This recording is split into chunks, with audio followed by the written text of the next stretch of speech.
자우로 인사하실까요? 비가 와서 좋긴 좋은데 분위기가 좀 거시기 하시죠. 명절 전에 출타도 많이 하시고 좀 아프신 분들도 있어서 그래도 앞뒤좌우로 한번 인사하실까요? 그래도 오늘 행복한 주일 되시기 바랍니다. 구독 광고를 좀 드릴게요. 우리 명절 설 가정 예배지는 본당에 있으니까요. 여러분 챙겨가셔서 명절날 가족끼리 모이시기 전에 예배를 함께 드리시길 바랍니다.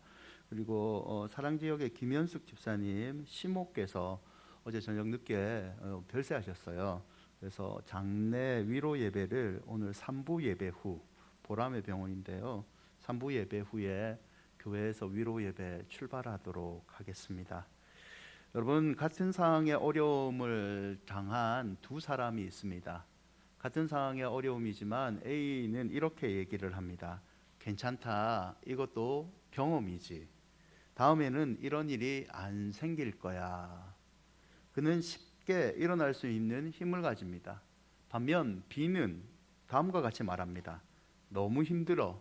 이게 무슨 의미가 있는가? 난 더 이상 안 될 것 같아. 깊은 좌절을 경험하고 B는 헤어나지 못합니다. A와 B는 같은 상황을 겪게 되는데 무엇이 이들의 삶의 질과 방향을 다르게 만들었을까요? 그 차이를 회복 탄력성으로 보는 사람들이 있습니다.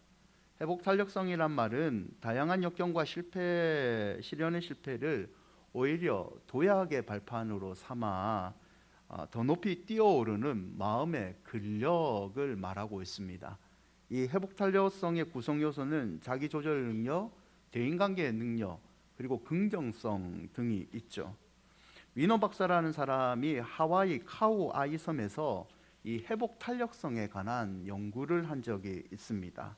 아이섬의 신생아 833명을 대상으로 이들이 어른이 될 때까지 30년 정도 추적 조사를 하게 됩니다.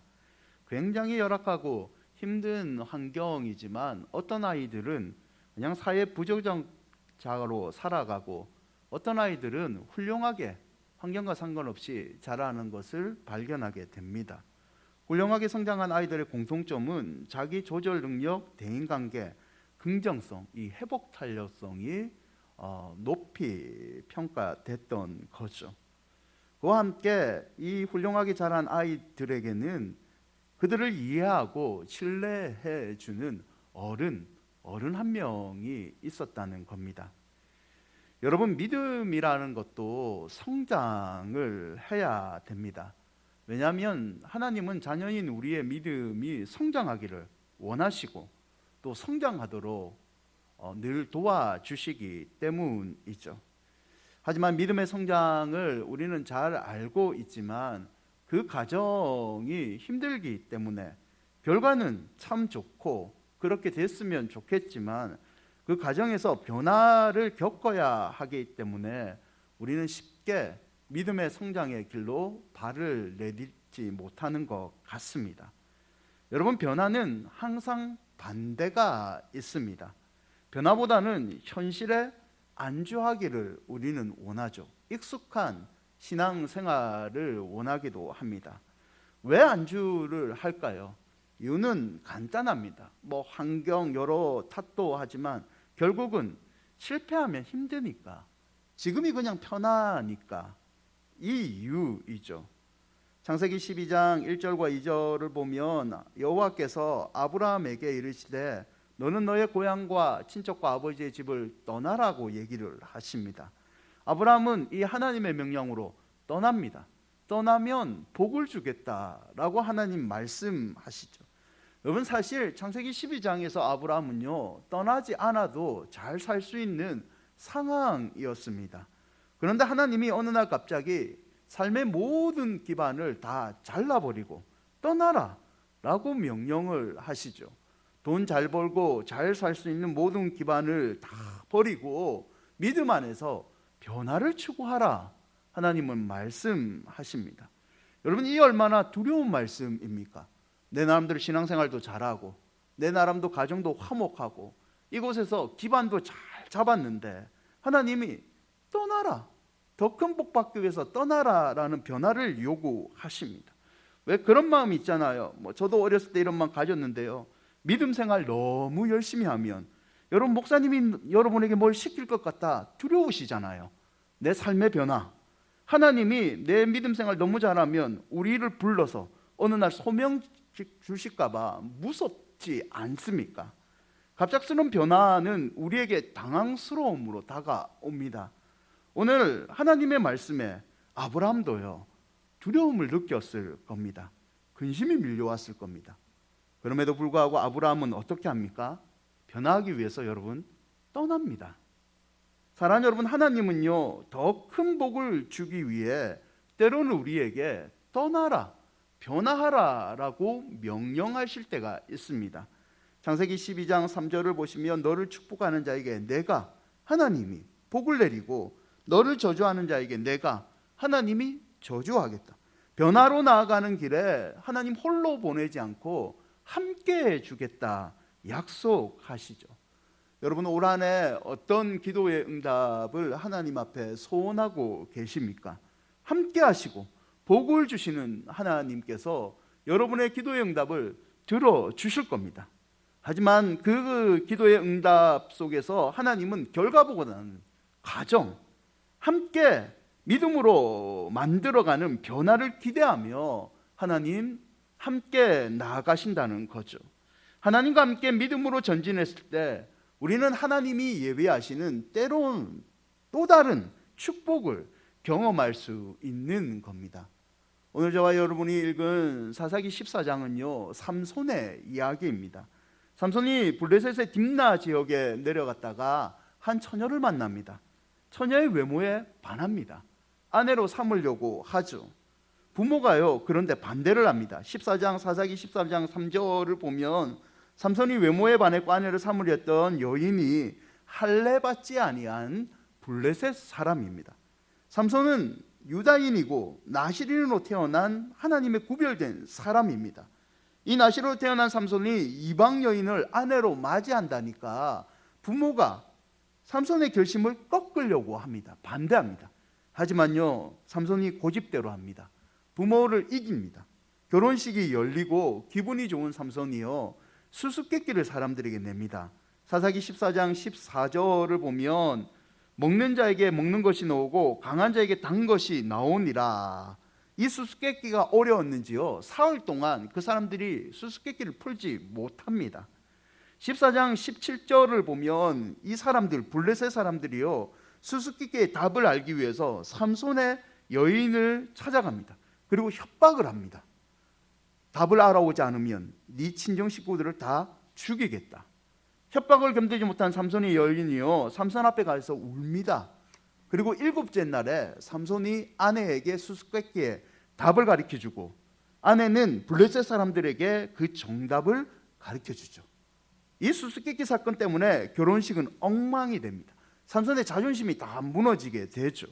게다가 후에 삼손의 아내가 되기로 했던 여인은요 친구의 아내가 되어버립니다. 삼손은 무척 화가 났고 분노가 치밀입니다. 그리고 이 모든 사건이 블레셋 사람들의 사주에 의해서 일어난 것을 알게 됩니다. 요 300마리를 잡아서요 2마리씩 한 조를 만들어서 꼬리에 꼬리를 연결하고 불을 붙입니다. 여우들이 이리저리 도망가다가 블레셋 곡식을 거의 다 태워버립니다. 사사기 15장 9절에 이 곡식이 다 타고 분노한 블레셋 사람들이요 유다의 진을 치고 삼손을 잡으러 옵니다. 화가 난 사람들이 이제 전쟁을 치러 온 거죠. 여러분, 화가 난 블레셋 사람들이 삼손을 잡으러 왔고 그 사람들을 맞이하는 유다 사람들의 이 블레셋 침입에서 우리는 당시에 2가지 사항을 알 수 있는데요. 첫째는요 블레셋 사람이 침입해서 유다는 철저하게 무시를 당하고 있습니다. 사사기 15장 10절인데요 함께 한번 읽어볼까요? 유다 사람들이 이르되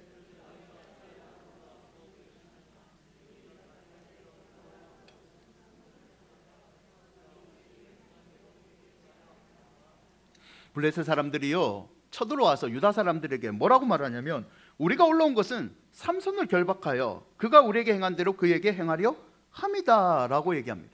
말을 돌려서 얘기하면 우리 전쟁 원하지 않는다. 삼손만 잡아가면 된다라고 얘기합니다. 여러분, 합리적인 제안 같죠? 전쟁 없이 삼손만 내어주면, 한 사람만 희생하면 다 살 것 같은 그런 합리적인 제안인 것 같습니다. 하지만 이 말의 이면에는요, 유다를 전혀 두려워하지 않는 블레셋 사람들의 반응, 유다 사람들이 무시당하고 있는 마음이 담겨져 있습니다. 후에 사사기 15장 16절을 보면요, 여호와의 영이 임하여 삼손이 나귀 턱뼈로 쳐들어온 블레셋 사람 1000명을 죽였다고 되어 있습니다. 블레셋 사람 1000명이 쳐들어온 겁니다. 그런데 그 블레셋 사람 1000명을 맞이한 유다의 숫자는 몇 명인 줄 아십니까? 사사기 15장 10절, 11절을 보면요, 유다 사람은 3000명이었습니다. 쳐들어온 사람은 1000명이고 그 사람들을 맞서는 유다 사람들은 3000명입니다. 3000명이 앞에 서 있는데도 블레셋 사람은요, 유다의 3000명을 두려워하지 않습니다. 그냥 무시해버리고 있습니다. 둘째는요, 유다는 현실 안주가 더 중요했습니다. 블레셋 사람이 치리마자 유다 사람들이 3000명이 모입니다. 그런데 그들은요, 적군과 싸우려 하지 않습니다. 하나님이 세우신 지도자 삼손이 있습니다. 이 삼손을 중심으로 똘똘 뭉쳐서 1000명은 이길 수 있는 상황입니다. 하지만 그들은 오히려 하나님의 지도자인 이 삼손을 잡아서 적들에게 넘겨주려고 하고 있습니다. 사사기 15장 11절을 보면 3000명이요 에단바위 틈에 가서 삼손에게 말합니다. 너는 블레셋 사람이 우리를 다스리는 줄 알지 못하느냐? 내가 어찌하여 우리에게 이같이 행하느냐 하니 삼손이 그들에게 이르되 그들이 내가 행한 대로 나도 그들에게 행하였다 하니라. 여러분, 여기서 유다 사람 3000명이 했던 말, 어찌하여 우리에게 이같이 행하느냐? 하나님이 세우신 삼손, 그 삼손에게 가서 했던 말이 뭐냐면, 블레셋은 우리 주인이다, 우리는 속국이다, 싸워봤자 우리 진다, 그냥 편하게 지금처럼 살자, 너 혼자만 희생해라 라는 의미가 담겨져 있습니다. 결국 사사기 15장 13절을 보면요, 그들은 삼손을 결박합니다. 결박해서 끌어내서 블레셋 사람에게 넘겨줍니다. 여러분, 3000명이라는 숫자가 뭐였습니다? 적들은 1000명입니다. 게다가 초인간적인 힘을 지닌 하나님이 세우신 사사 삼손이 있습니다. 이 말은 전쟁을 붙으면 하나님이 삼손을 통하여 이스라엘을 도와주겠다는 의미입니다. 속국에서 벗어날 수 있는 절호의 기회이죠. 하지만 유다는요, 종으로 사는 것에 만족합니다. 지금 변화를 원하고 있지 않습니다. 여러분, 현실에 안주하는 것은요, 항상 변화의 적입니다. 믿음도 똑같습니다. 원수 마귀는요, 현상 유지만 하는 것으로 만족하는 사람을 절대 두려워하지 않습니다. 신앙생활에 변화 없이 그냥 이대로가 좋습니다 라는 마음을 가진 사람은요, 마귀는 유혹도 안 합니다. 안 건드립니다. 여러분, 우리의 믿음은 어떻습니까? 현상 유지에 혹시 만족하고 있지는 않습니까? 이 정도 기도 생활하면 됐지, 전도, 무슨 신앙생활 나도 제대로 못하는데, 봉사, 왕년에 나도 많이 했다. 여러분, 삼손은 많은 가능성과 함께 많은 약점을 가진 사람입니다. 그는 여자의 약한 사람이고 눈에 보이는 것에 약한 사람입니다. 그럼에도 불구하고 하나님의 은혜로 사사로 부름 받았기 때문에 실패도 많이 했지만 현실에 안주하지 않았습니다. 하나님이 원하시는 믿음으로 블레셋을 이겨내는 하나님의 역사를 경험하는 그 변화에 삼손은 동참했던 겁니다. 사사기 15장 14절과 16절을 보세요.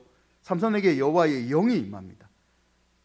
묶고 있던 밧줄이 끊어집니다. 나귀 턱뼈로 1000명의 블레셋군을 삼손 혼자 죽입니다. 변화를 갈망하고 나갔지만 하나님께서 기적의 역사를 보여주시죠. 15장 18절과 19절은 목이 너무 말랐는데요, 여호와께서 기적적인 방법으로 물을 공급해 주십니다. 20절을 보시면 블레셋 사람 때에 삼손이 이스라엘 사사로 20년 동안 지냈더라. 백성들이 자기를 인정하지 않았지만 하나님을 믿고 변화로 한 걸음 나아갔던 삼손을요, 이제는 20년간 백성들이 이스라엘의 사사로 인정하게 됩니다. 여러분, 약점 많은 삼손이 어떻게 하나님의 쓰임을 이렇게 받았을까요? 그 쓰임 받은 비결 첫 번째는요, 변화는 나의 마음에서 시작됩니다. 삼손은 현실에 안주하는 것을 거부했습니다. 이스라엘이 지금처럼 유다가 속국으로 사는, 그냥 하나님의 약속을 거부하고 현실에 안주하는 것을 그는 싫어했습니다. 변화를 원했죠. 하나님을 의지하여 이스라엘이 새롭게 지기를 원했고, 그 마음에서 결국은 적군을 물리치고 20년 동안 평화를 가져오는 은혜를 경험하게 됐죠. 여러분, 변화를 원하는 마음이 변화를 일으킵니다. 누가 일으켜주는 것이 아니라 원하는 마음에서 변화는 시작되는 거죠. 로버트 슐러 목사가 이런 말을 하는데요, 불가능한 일이 존재하는 것이 아니라 불가능하다는 생각이 존재할 뿐이다. 모든 과학의 변화나 인류의 발전은요, 현재 상태에 만족하지 못한 사람들이 이루어낸 결과입니다. 여러분, 신기록이라는 것은 항상 그 기록을 깨뜨리기 원하는 열망을 가진 사람들이 이루어낸 결과물이죠. 변화는요, 마음에서 먼저 시작됩니다. 믿음의 변화도 똑같이 우리의 마음에서 시작되는 거죠. 또한 모든 변화는요, 여러분, 나로부터 시작됩니다. 내가 변하지 않는 한 그 어떤 것도 바뀌는 일은 사실상 불가능합니다. 여러분, 천지지신 하나님을 바꿀 수는 없잖아요. 그럼 내가 변해야 되죠. 톨스토이가 당시 러시아 기독교가 세속화되자 비판의 글을 남기는데요, 그는 이렇게 얘기합니다. 기독교인들은 세상의 변화를 위해서 기도하고 인류와 다른 사람들의 변화를 위해서 기도한다. 그러나 자기 자신의 변화를 위해서 기도하는 사람은 많은 것 같지 않다. 여러분, 변화는 남이 아니라, 상황이 아니라 내가 먼저 변해야 됩니다. 특히 나의 마음에서 변화가 있을 때에 신앙에 큰 진보가 있는 거죠. 둘째는요, 마음을 먹었다면 행동해야 됩니다. 행동으로 나타나지 않는 마음의 결단은 아무 소용이 없는 거죠. 여기서 행동은 노력을 말합니다. 시간과 재능, 물질을 드릴 때 믿음의 변화도 있는 거죠. 여러분, 믿음의 변화는요, 절대 저절로 오지 않습니다. 어느 날 갑자기 내가 베드로가 되고 어느 날 갑자기 내가 요셉이 되는 일은 절대 일어나지 않습니다. 헌신이라는 값비싼 대가를 치러야 됩니다. 여러분, 예수님도 우리에게 구원의 은혜를 주시기 위해 자신의 몸을 내어주시는 헌신의 대가를 치르지 않으셨습니까? 열망만 하면서 가만히 앉아있고 행동을 전혀 하지 않는다면 아무 일도 일어나지 않습니다. 여러분, 변화가 있느냐 없느냐 하는 것은 어쩌면요, 열망의 차이가 아니라 그 열망을 행동으로 내가 옮겼느냐, 행동하지 않았느냐, 그 차이가 변화의 성장의 차이를 사람들에게 만든다는 거죠. 셋째는요, 성도가 해야 될 변화의 행동은 하나님을 떨며 즐거워하는 예배입니다. 시편 2편 2절을 보시면 세상의 군왕들이 나서며 간원들이 서로 꾀하여 여호와와 그의 기름 부은 자들을 대적하며, 시인이 위기를 당하고 영적인 위기였을 때 벗어날 방법을 우리에게 소개하는데 시편 2편 11절과 12절에 이렇게 소개합니다. 함께 한번 읽어볼까요? 여호와를 경외함으로 섬기고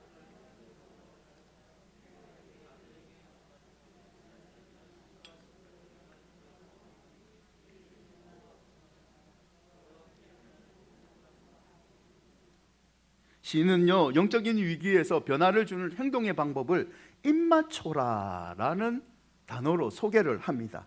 입맞춰라, 리세쿤이라는 명령인데요, 고대 근동에서 특히 바벨론 문화에서 누군가 상대방의 발에 입을 맞춘다는 것은 그에 대한 종예의를 갖추고 절대 복종하겠다라는 의미입니다. 12절을 다시 보시면 입을 맞추되 그의 아들에게 입을 맞춰라 라고 되어 있죠. 아들이란 단어에 바르라는 아람어가 사용됩니다. 이 아들에게 입 맞춰라를 제롬이라는 사람은 순전한 예배를 드려라 라고 번역을 합니다. 여러분, 성도의 변화는요, 결국 하나님께 입 맞추는 행동인 예배를 통하여 이루어지는 거죠. 예배에 압도당할 때 삶의 모든 영역에서 하나님의 은혜가 우리에게 변화를 일으키는 거죠. 시편 2편 11절 여호와를 경외함으로 섬기며 떨며 즐거워할지어다. 이 예배의 은혜가 있을 때 우리 삶에 변화의 마음이 생기게 되고 행동으로 옮기게 되는 겁니다. 여러분, 오늘날 사람들의 불행은요, 헛된 것에 입을 맞추는 데 있습니다. 물질에 입을 맞춥니다. 쾌락에 입을 맞추죠. 권력에, 취해서 권력에 입을 맞추고 있습니다. 시편 2편 12절에 보면 이 헛된 것에 입을 맞추는 자는요 진노하심으로 망한다 되어 있습니다. 결국 헛된 것에 입을 맞추는 잘못된 입맞춤은 망하는 길이라고 얘기하고 있습니다. 여러분, 하나님을 떨며 예배하면 변화가 일어날 줄 믿습니다. 변화가 일어나면요 하나님이 약점 가진 삼손도 사용하셨는데, 변화를 일어나면 하나님이 우리 또한 축복의 통로로 사용해 주시는 거죠. 믿음의 사람으로 올 한해 여러분 변화되기를 원하십니까? 그렇다면 간절한 마음만 가지지 마시고 하나님께 예배하는 이 행동을 하시기를 바랍니다. 삼손이 변화의 마음을 가지고 행동했을 때 20년간 사람들에게 인정받은 사사로 지냈습니다. 우리가 변화하는 마음으로 하나님께 예배하면 하나님은 능치 못할 일도 이루어 주시는 은혜를 내려 주실 줄 믿습니다. 여러분 잊지 마십시오. 하나님을 떨며 예배하면 믿음의 변화가 일어나서 또 다른 은혜를 우리는 누리게 됩니다. 말씀을 맺고자 합니다. 사진 하나 보여주시죠. 제프 핸더슨이라는 사람입니다. 이 사람은 미국 LA 빈민가에서 태어납니다. 어렸을 때 부모님이 이혼하고요 10살 때 한쪽 눈의 시력을 거의 잃어버립니다. 방황을 했죠. 방황을 도둑질로 풀었습니다. 그래서 어렸을 때 별명이 뭐냐면 손버릇 나쁜 제프입니다. 갱에 들어가고요 갱 관련 분쟁으로 16세 때 가슴에 칼을 맞습니다. 1984년 24세 때는요 마약을 팔다가 잡힙니다. 19년 7개월의 징역형을 선고받습니다. 감옥에 들어가고요 감옥에서 이 사람이 극적으로 예수님을 만납니다. 예수님을 만나 마음의 변화가 일어나서 결심을 합니다. 이제 내가 감옥에서 나가면 새 사람이 되어서 하나님의 영광을 위해서 살아가겠다. 핸더슨은 감옥 식당에서 하루 8시간 몇 끼마다 1,500명의 그릇을 닦습니다. 그리고 요리사의 꿈을 꿉습니다. 여러분 요리라는 것을 배운 적도 없고 감옥에서 19년을 살아야 된 사람입니다. 하지만 그는 하나님 앞에서 믿음으로 변화의 삶을 갈망을 했죠. 기적적으로요 10년 만에 모범수로 가석방되어서 나옵니다. 메리어트와 리친 카튼 같은 호텔에서 좋은 요리사 스승들을 만납니다. 꿈을 향해서 한 단계 한 단계씩 올라가죠. 2001년에는 가이사의 궁전 호텔에서 최초의 아프리카 미국인 수석 셰프가 됩니다. 그리고 자신의 꿈인 라스베이거스의 가장 큰 호텔인 벨라지아 호텔의 총주방장이 됩니다. 이 제프 핸더슨이 다음과 같은 말을 하는데요 실패란 추락이 아니고 추락한 채로 서 있는 것입니다. 흑인들은 자기가 범죄자가 된 것이 사회의 잘못이라고 말합니다. 그러나 그 누구도 여러분에게 총을 겨누며 죄를 지으라고 강요하는 사람은 아무도 없습니다. 그 선택을 한 사람은 결국 여러분 자신입니다. 자기를 절망이라고 생각하지 말고 나는 희망이라고 생각을 바꾸십시오. 잠언 16장 9절인데요 잠언 16장 9절에 이런 말씀이 있습니다. 사람이 마음으로 자기의 길을 계획할지라도 그의 걸음을 인도하시는 이는 여호와이시니라. 여러분 모든 변화의 근원은 하나님이십니다. 그래서 변화를 위해서 성도는 모든 것을 하나님과 연결시키셔야 됩니다. 하나님을 믿고 하나님의 이름을 부르고 하나님을 경배해야 됩니다. 온통 하나님으로 가득한 성도가 되어야 되죠. 또한 행동해야 됩니다. 사무엘 22장 30절에서 보면요 다윗이 이런 고백을 합니다. 내가 주를 의뢰하고 적진으로 달리며 내 하나님을 의지하고 성벽을 뛰어넘었나이다. 삶의 혹독한 자리라고 도망쳐서는 안 되고요 현실에 안주해서는 안 되고 다윗처럼 우리가 하나님께 쓰임받기 위해서는요 두려움하지 말고 믿음으로 세상으로 뛰어들어야 되죠. 내가 주를 의뢰하고 적진으로 달리며 내 하나님을 의지하고 인생의 성벽을 뛰어넘겠습니다. 이 믿음의 고백을 하고 예배를 드리면 여러분 어떤 어려운 형편에 있는 것 같아도요 우리 하나님요 가만히 계시지 않습니다. 그 사람 도와주십니다. 성벽 뛰어넘게 하나님 만들어 주십니다. 여러분 오늘 용감한 스파르타 장군이요 아들이 칼이 너무 짧아서 나 참 전쟁에서 질 것 같아요 불평했을 때 딱 한마디를 했다고 합니다. 한 걸음만 더 앞으로 나가라. 하나님도 똑같습니다. 하나님 내 믿음 잘하고 있지 않습니다. 나 은혜가 없는 것 같아요. 상황이 좋지 않아요. 우리 가족이 이래요. 교회가 이래요. 사회가 이래요. 이렇게 불평하는 사람들에게 하나님 어쩌면 딱 한마디 하고 계십니다. 한 걸음만 더 나와서 믿음의 변화를 갈구하라. 아무쪼록 성도답게 믿음으로 변화의 한 걸음을 걸어가시기를 주의 이름으로 축원드립니다. 우리 찬양하시죠.